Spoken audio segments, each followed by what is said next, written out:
Hola, ¿qué tal? Ya estamos aquí de nuevo en un nuevo programa. ¿Cómo estás? Muy bien, ¿qué tal? Muy bien, fenomenal. ¿Lista para un nuevo programa? Listo.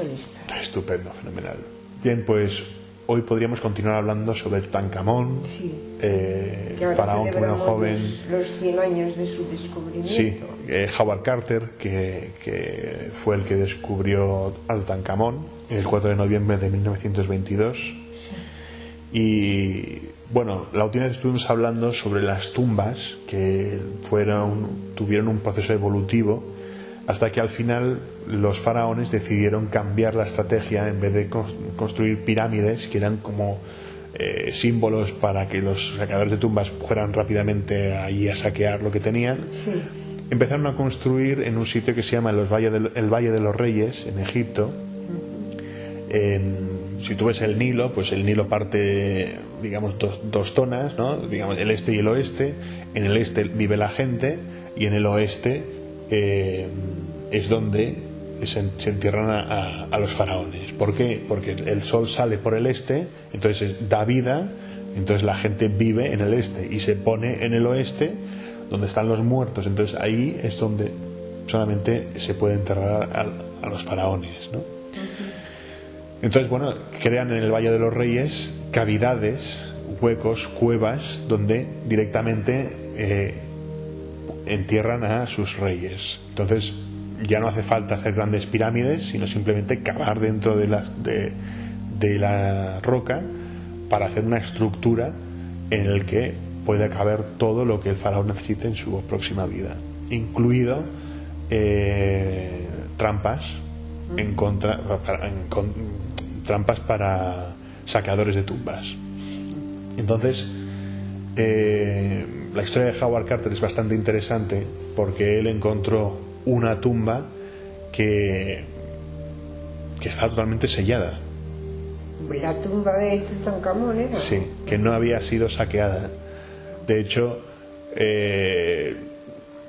normalmente cuando se encontraban estos faraones, claro, cuando vives más tiempo, tienes más objetos, te llevas más contigo al otro mundo, son más suculentas las tumbas, sí, que una persona que ha vivido a lo mejor 18 años y ha reinado durante 10. Sí. Entonces sí que se habían llevado algunas cosas, pero claro, lo más grande todavía quedaba allí.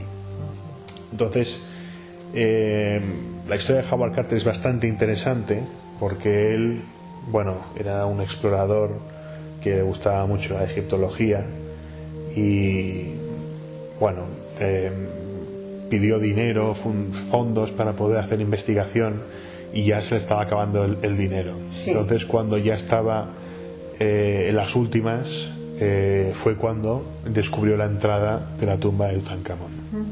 Entonces ya hemos hablado la última vez de que cuando entraron en la tumba se dieron cuenta de que parecía que, bueno, la habían hecho bastante rápida, sí, la tumba, como que estaba un poco sin acabar, sí, por la velocidad que tenían que hacerlo. Se había muerto antes de lo previsto, ¿no? Claro, normalmente una tumba llevaba muchos años de construir, entonces tenías tiempo para hacerlo todo tranquilamente, pero ahí fue como que fue repentino y estaba todo casi por hacer, ¿no? Entonces, entre eso y que cuando una sala se cierra y no entra el oxígeno, sí, lo que sucede es que se empieza a crear una bacteria que en cuanto entra en contacto con el aire puede ser, de hecho es nocivo para el que lo respira. Oh. Sí, entonces una de las cosas que decían los egipcios es que había maldiciones sobre sí, las tumbas. Sí. De hecho, una cosa que pretendían hacer era escribir hechizos y maldiciones sobre las paredes de la entrada para que el que lo leyera disuadiera al que pudiera robar. Oh, sí. Bueno, es que de hecho muchos de los que colaboraron con Carter después murieron. Hubo muchas muertes muy misteriosas, ¿no? Claro, es que esa es la cosa, que la historia de la maldición es como un poco el vudú, que es un poco psicológico también, si te te afecta psicológicamente, si combinado con esta bacteria que al respirarlo pues te afecta, pues claro, la gente moría. Claro.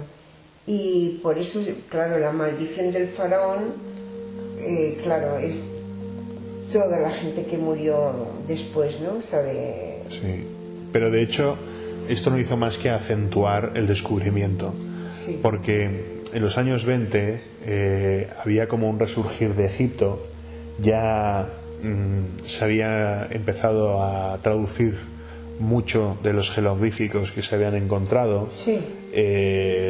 Porque bueno, esto fue a través de Jean Polion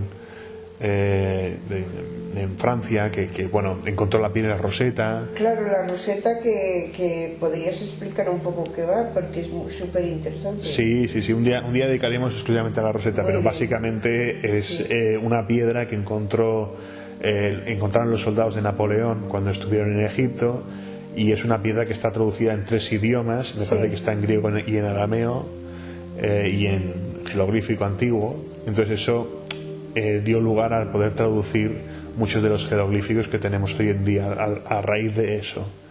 Entonces pensaban en aquel entonces que el que pudiera descubrir los secretos de los jeroglíficos podría acceder a un conocimiento desconocido que le podía dar una cierta ventaja sobre los demás países. Entonces hubo grandes investigaciones y grandes expediciones que financiaban Francia, Alemania, Inglaterra, para poder tener acceso a este conocimiento. Sí.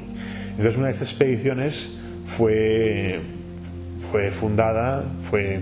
financiada para que Howard Carter llegara a Egipto y pudiera descubrir grandes tesoros, ¿no? Sí. Entonces, bueno, cuando descubrió la tumba de Tutankamón, quizás el objeto que llamó más la atención fue la máscara de oro, que hoy en día está en el Museo Egipcio en el Cairo, y es bastante interesante. Creo que pesa unos 20 kilos y es de oro macizo, y tiene unos colores todavía muy vivos, se ha conservado muy bien. Claro, una de las cosas es que el oxígeno, al estar totalmente sellado, permite que se preserve todo, pero en un momento en el que se abre, ya el contacto con el oxígeno pierde la calidad, o sea, se vicia el aire. Sí.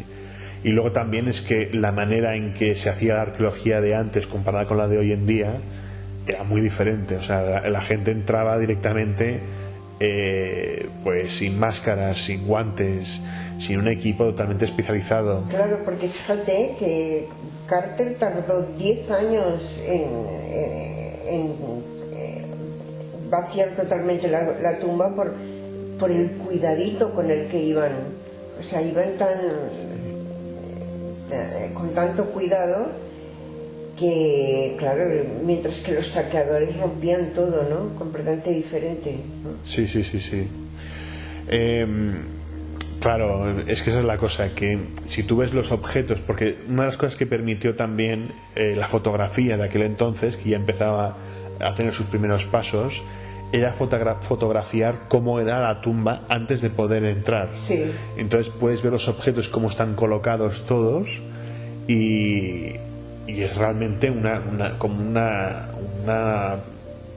un puzzle que está todo revesijado entre sí, pero que encaja perfectamente. Entonces, claro, quitar todo eso es bastante complicado.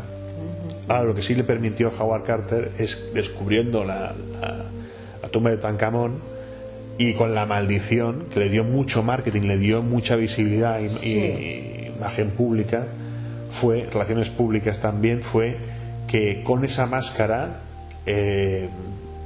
hacer un tour por el mundo, sobre todo por Estados Unidos, y resurgió una afición por la egiptología.